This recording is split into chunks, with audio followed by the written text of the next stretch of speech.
Semuanya ada di dalam diri kamu, semua yang marah, yang sedih. Karena dari DNA kita tuh kalau kita belajari tentang secara sains ya.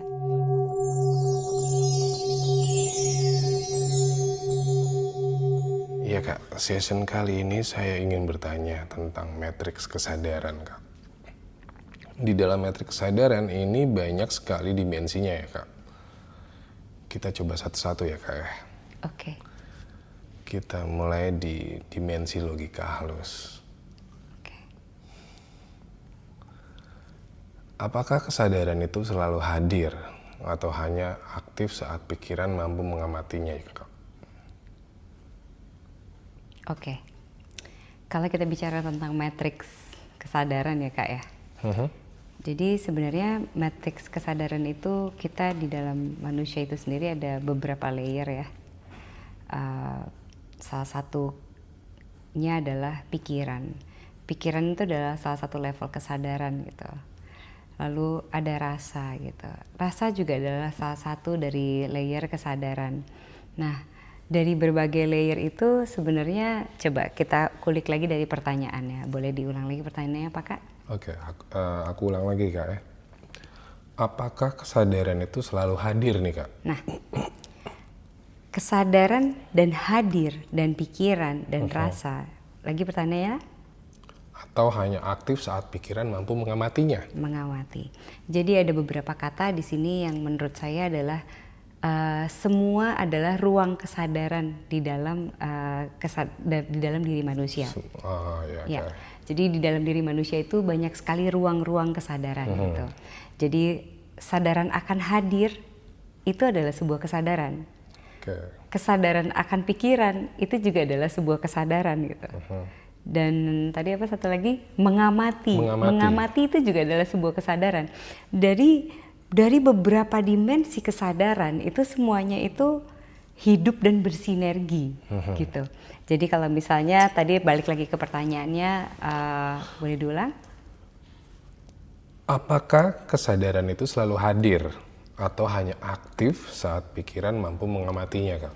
Oke, berarti si sadar saya Ditya Metarani, si sadar si Ditya Metarani yang mampu berpikir, lalu mengamati dia dengan kesadaran, itu udah dimensinya tuh double banget kalau kita bicara dengan pertanyaan itu gitu. Oke. Kita kulik dari pertanyaan aja ya. Coba dari pertanyaan kita, dulu deh, kita kulik dari pertanyaannya aja. Iya. Boleh tanya lagi pertanyaannya? Aku ulang lagi ya Kak ya. Apakah kesadaran itu selalu hadir atau hanya aktif saat pikiran mampu mengamatinya? Oke, memang pertanyaan barusan itu dia beberapa tumpuk kesadaran. Tapi yang dimaksud adalah kesadaran yang mana gitu. Yang akan hadir dan siapa yang mengamati. Itu semua adalah sebuah kesadaran. Dari si yang hadir, dari yang sadar sampai yang mengamati, lalu yang berpikir, itu adalah semua level kesadaran yang berbeda. Kesadaran sebagai Ditya Metarani, lalu dia hadir adalah sebuah kesadaran juga di dalam diri. Lalu mampu berpikir dan mengamati itu adalah tumpukan kesadaran-kesadaran yang beda. Lalu kesadaran itu yang mana yang dipertanyakan? Si kesadaran yang sadar sebagai kakak sebagai panca kah? Atau kakak yang mengamati panca sendiri? Atau yang berpikir? Nah, itu adalah semua kesadaran yang sebenarnya kita bisa akses semuanya di dalam diri kita. Sekarang gini, Kak Panca bisa nggak? Kamu bisa nggak? Ngomong gajah di dalam hati? Bisa. Oke. Sudah kan mengucap itu? Oke, sebentar, aku coba. Bisa kan? Dalam hati. Oke, bisa. Kira-kira yang nyuruh siapa? Gimana? Yang nyuruh Kak Panca siapa? Di luar saya. Lalu kayak Kak Panca menyuruh diri sendiri untuk menyebut gajah. Ya kan? Lalu yang menyebutkan gajah itu siapa di dalam diri? Saya sendiri. Yang menciptakan gajah itu ada gambarnya nggak barusan di dalam kepala? Ada. Ada. Siapa yang menggambarkannya? Saya sendiri. Lalu siapa yang mengamati? Saya sendiri. itu apakah Kapanca semua yang melakukan? Betul. Betul, kok betul. Lalu apakah itu semua kamu yang melakukan atau beberapa lapisan kesadaran di dalam diri kamu yang mengaktifkan itu semuanya? Jadi sebenarnya kita hidup dari beberapa dimensi, bukan? Dimensi kesadaran kita itu semuanya aktif. Aktif ya. Jadi kayak gitu Kak. Jadi siapa kesadaran? Gimana tadi, ulang lagi pertanyaannya? Jadi apakah kesadaran itu selalu hadir atau hanya aktif saat pikiran mampu mengamatinya? Menurut jadi apakah, sekarang dari yang tidak kita barusan lerai semuanya. Iya, lerai semua. Kira-kira menurut Kapanca, apakah kesadaran itu hadir? Dari setiap level kesadaran yang kita sedang lakukan tersebut. Hadir kan? Hadir. Selalu hadir? Selalu hadir. Iya. Iya, iya. Jawabannya sebenarnya gampang ya, hadir doang hadir gitu. Sebenarnya. Tapi sebenarnya dari sebuah pertanyaan barusan, Kapanca itu barusan pertanyaannya sangat menarik sekali. Karena dari sebuah pertanyaan itu sebetulnya bisa diuraikan semua, bisa kita jabarkan semua bahwa sebetulnya kita itu memiliki banyak level kesadaran di dalam diri. Banyak tingkatannya ya. Iya, saya sebagai Dimeter yang bicara, saya yang mengamati, saya yang hadir, saya yang hadir. Hadir aja banyak banget levelnya. Yep. Lalu saya yang apa lagi? Saya yang tidak sadar pun ada. Saya yang berjalan secara energi ada. Saya di dalam sel saya itu adalah sebuah kesadaran pun ada. Juga, ya. Jadi ada atau merasa tiada. Hadir berarti ya.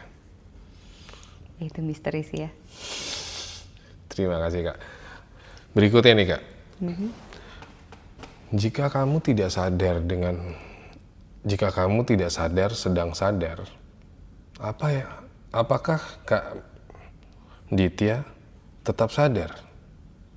Apakah saya sadar sedang tidak sadar? Nih jika Kak Ditya nih sedang tidak sadar, tapi apakah Kak Ditya tetap sadar untuk secara tidak sadar kita selalu sadar. Secara tidak sadar kita selalu sadar. Karena secara tidak kita mengerti pun kita selalu terhubung dengan Sang Pencipta. Kita selalu terhubung dengan Dia. Jadi kita selalu berjalan di dalam takdir kita.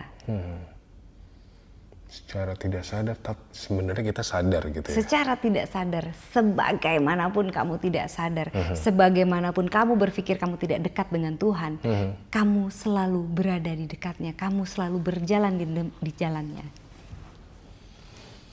Cuma kamu yang memilih jalanmu, kamu memilih sadarmu. Sadar itu adalah sebuah pilihan. Yes. Apakah kamu memilih dengan sadar? Apakah kamu memilih untuk tidak sadar? Itu cuma label buat teman-teman semua. Baik Kak. Selanjutnya Kak. Aku mau tanya lagi nih Kak.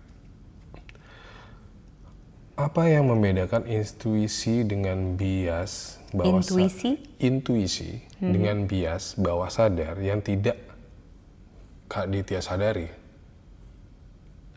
Intuisi dan bias? Intuisi dengan bias bawah sadar yang tidak mau Kak Ditya sadari. Gimana? Sorry. Gini Kak, apa yang membedakan intuisi dengan bias bawah sadar yang tidak Kak Ditya sadari? Apa yang membedakan intuisi dan bias tidak sadar? Tidak sadar, intuisi dan bias. Semuanya kita bisa kasih label itu namanya unknown ya. Unknown itu adalah yang kita belum mengerti dan belum kita ketahui. Tapi intuisi itu kan ya, buat saya sendiri ya, intuisi itu kan kayak vibrasi yang datang dari, aku bukan bilang itu adalah masa depan, tapi yang datang dari dalam diri. Yang tahu itu adalah vibrasi yang tepat buat saya atau yang tidak tepat buat saya. Misalnya, Kapanca nih tahu nih ini banyak kejadian kayak gini. Kita tuh sudah diberitahu sama kayak ini ya, kayak binatang lah. Tiba-tiba kalau mau hujan gitu. Oh ya, dia mereka pasti itu ada punya ada feeling lah ya gitu. Ya, I wouldn't say feeling gitu, tapi memang sudah ada vibrasi yang sudah disampaikan oleh semesta. Nah, masalahnya gitu, bukan masalah sih. Nah, pada kenyataannya gitu, manusia itu sebetulnya kan terkoneksi banget gitu ya dengan semesta ya. Terkoneksi banget gitu sama diri kita, dan semesta itu kan adalah diri kita sendiri, tapi diri kita yang besar gitu. Kan kita terkoneksi semua tuh. Jadi sebetulnya kita itu bisa akses informasi atau kita bisa akses pengetahuan yang sebenarnya itu akan datang gitu.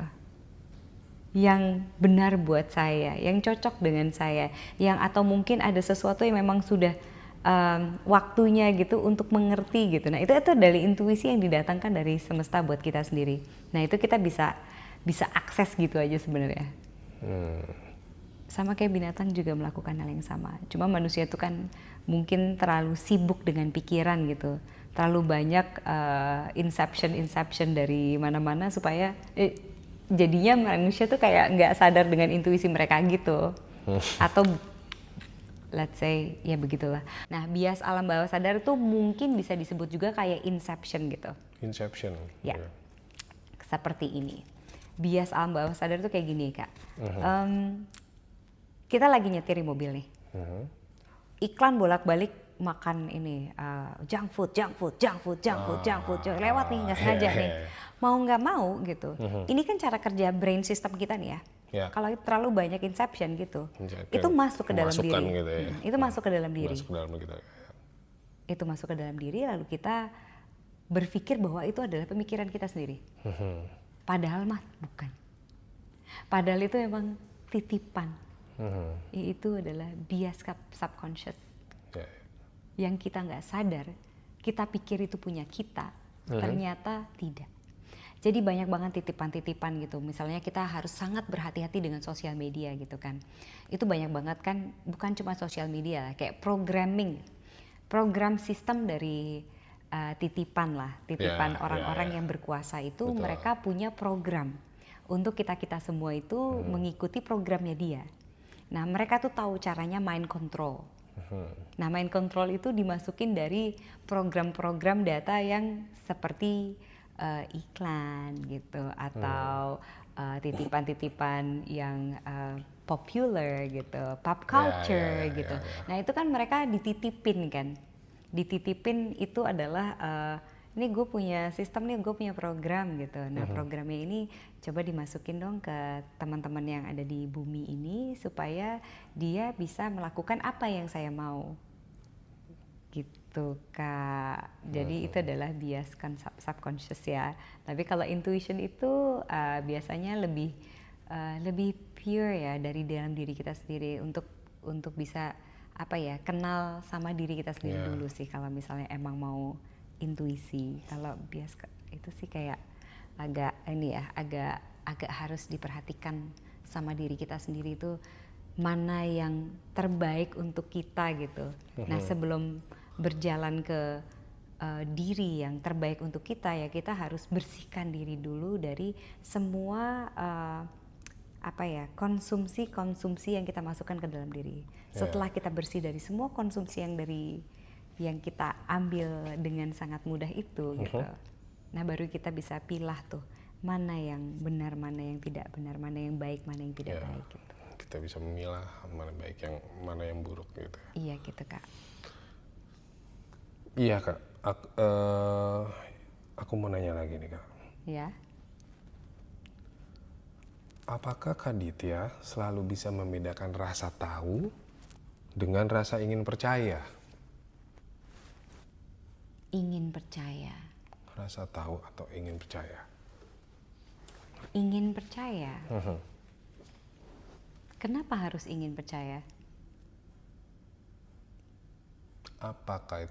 Apakah itu bagian dari rasa tahu? Apa itu ingin percaya? To be honest, aku nggak pernah merasakan. Mungkin ada, tapi mungkin tidak pernah dominan dari dalam diri saya gitu ingin percaya. Karena percaya itu tidak harus ingin. Ini adalah hal di dalam diri saya. Mungkin karena saya sendiri adalah anak yang di dalam cerita hidup saya itu tidak selalu bisa mempercayai orang dengan cepat gitu. Ya, Jadi ada memang prosesnya gitu ya. jadi buat aku itu percaya itu adalah ya kamu harus buktikan sesuatu dulu. You have to show the energy, harus memperlihatkan energinya, harus memperlihatkan semuanya, itu baru bisa percaya. Ya. Jadi aku tidak akan pernah ingin percaya dengan siapapun atau apapun. Jadi itu percaya akan datang dengan sendirinya gitu. Kalau memang itu harus dipercaya dan itu waktunya untuk dipercaya gitu. Walaupun orangnya itu pun sebenarnya kelihatan baik atau gimana gitu ya, tetap dengan harus ada energi yang baik. Gak bisa dong. Kalau di aku memang nggak pernah bisa percaya begitu aja gitu. Iya. Bukan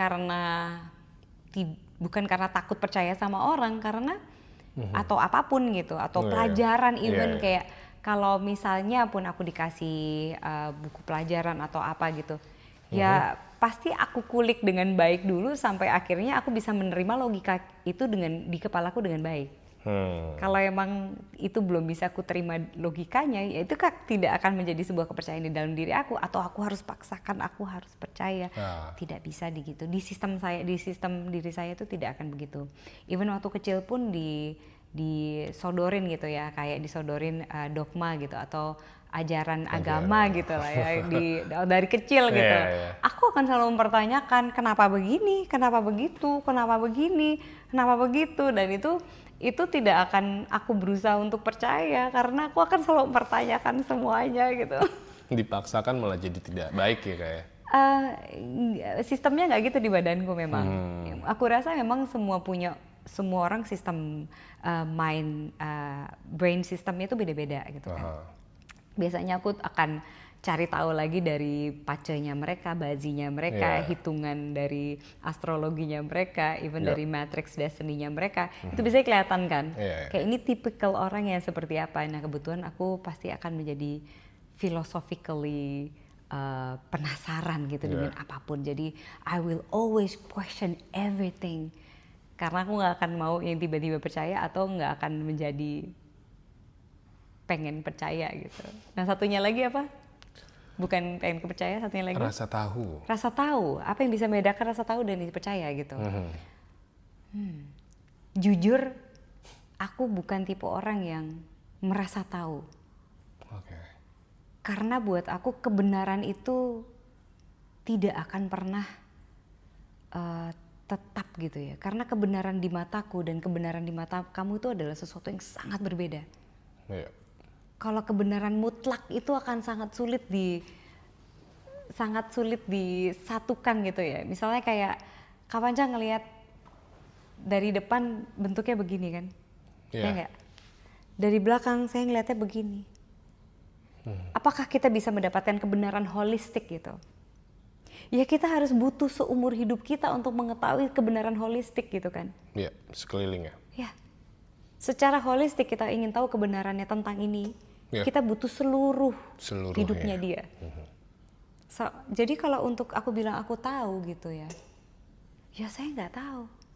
Saya akan menjalani hidup saya untuk mencoba untuk tahu, belajar untuk tahu gitu. Baik Kak. Aku mau bertanya lagi nih Kak. Apa sih sebenarnya yang Kak Ditya sebutkan itu diriku? Diriku, inilah diriku. Apa yang Kak Ditya maksud itu Kak? Oke. Apa yang aku maksud dengan diriku? Ini berkali-kali aku bilang cerita tentang siapa aku gitu ya. Kalau dilepas dari semua nama dan itu adalah saya adalah jiwa yang hidup itu yang ada di jiwa yang pura-pura jadi manusia menjalankan hidup dan ceritanya seperti yang ku desain di dalam diri saya. Maksudnya didesain ketika gini. Siapa aku gitu ya? Siapa diriku gitu ya? Siapa aku, siapa dirimu? Ada kita ngomongin soal kesadaran lagi ya, bahwa gini. Kalau kita bicara tentang diriku secara philosophical gitu, itu sangat luas sekali gitu kan. Bahwa aku itu adalah jiwa yang datang, yang bersama dengan semesta ini, menciptakan sebuah cerita dan menjalaninya gitu.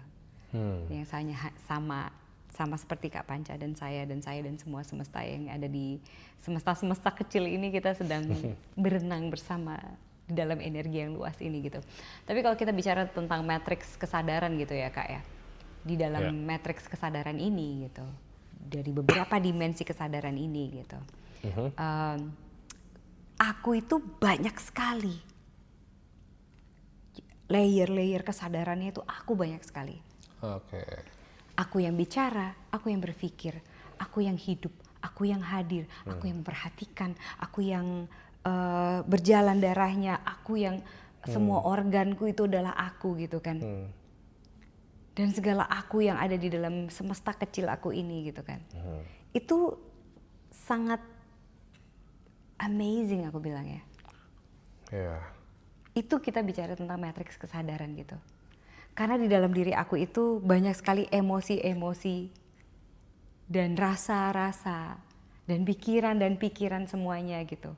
Nah, itu adalah aku semua. Aku yang punya amarah, aku yang itu, kita baru ngomongin kesadaran yang itu ya. Baru satu dimensi nih. Iya, baru. Jadi dimensinya banyak sekali memang.